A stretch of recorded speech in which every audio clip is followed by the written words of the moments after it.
Néhémie était majordome de l'Empire perse. Même s'il était étranger, il avait l'honneur de servir au roi.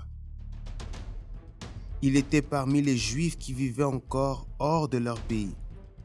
Presque 100 ans après le retour du peuple pour reconstruire le temple et peupler à nouveau la ville de Jérusalem.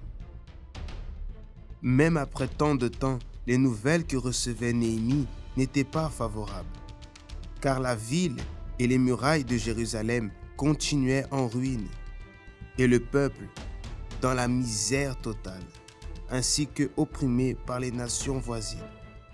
Néhémie, sachant cela, demanda la direction à Dieu.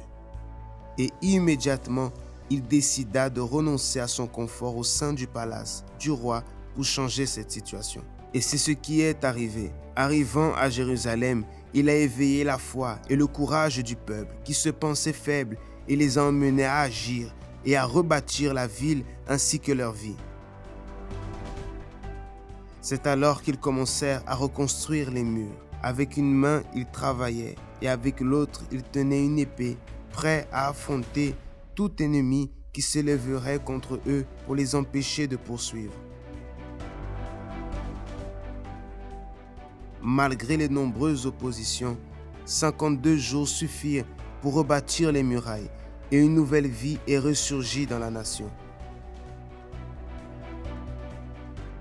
Ce qui n'arrivait pas en 100 ans s'est réalisé en 52 jours à cause de la disposition d'un homme qui n'a pas accepté de voir un peuple choisi par Dieu être humilié.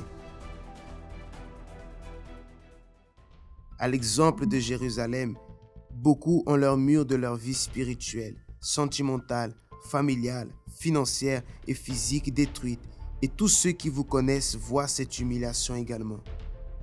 Il faut croire, être courageux et avoir la disposition pour se reconstruire, car il y a beaucoup d'obstacles qui surgiront de la part de l'enfer pour nous faire désister. Mais le même Dieu qui était avec Néhémie pour reconstruire les murailles en 52 jours est aussi avec ceux qui obéissent à sa parole.